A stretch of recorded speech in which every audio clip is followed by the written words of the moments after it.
प्राचीन समय में विजयनगर नाम का एक महान राज्य था।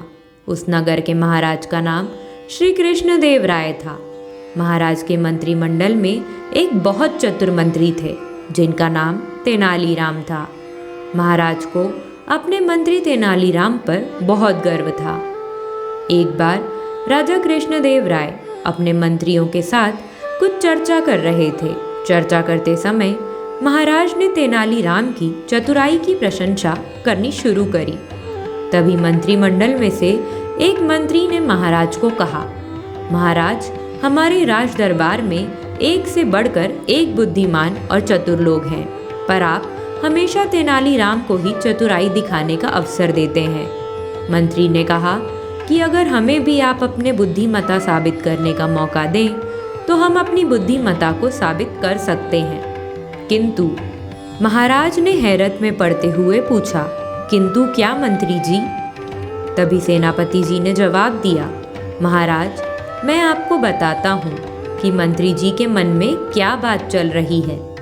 सभी मंत्री सोचते हैं कि इस दरबार में तेनालीराम के अलावा किसी को भी अपने बुद्धिमत्ता साबित करने का मौका नहीं मिलता। हर बार बुद्धिमत्ता का तेनालीराम श्रेय ले जाते हैं। ऐसे में बाकी दरबारियों की योग्यता कैसे दिखाएं? महाराज कृष्णदेव राय सेनापति की बात को समझ गए कि सभी मंत्रीगण तेनालीराम की तारीफ से उसके खिलाफ हो गए हैं। महाराज ने मन में सोचा कि अब सभी मंत्रीगण की परीक्षा लेनी होगी।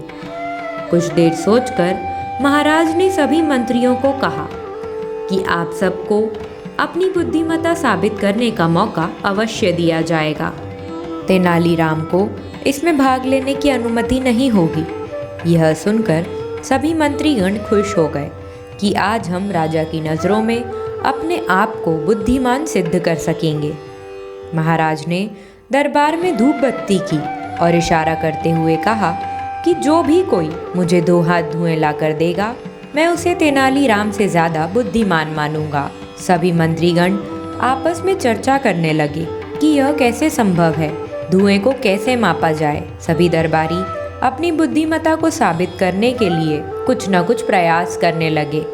जब कोई दरबारी धुएं को नापने की कोशिश करता तो धुआं उनके हाथ से निकलकर हवा में उड़ जाता। सभी दरबारियों ने हार मान ली। कुछ देर शांत रहने के पश्चात उनमें से एक दरबारी उठा और बोला, हमारे हिसाब से तो धुएं को नापना असंभव है। अगर तेनालीराम ने धुएं को नाप लिया तो हम सब उसे बुद्धिमान मान लेंगे। मंत्री बोला, पर यदि तेनालीराम भी इस कार्य को नहीं कर पाए तो उसे भी हमारे जैसा ही मानना होगा। महाराज मंत्री की बात सुनकर मुस्कुराए और तेनालीराम की तरफ देखते हुए कहा, क्या तुम इस कार्य को करने के लिए तैयार हो?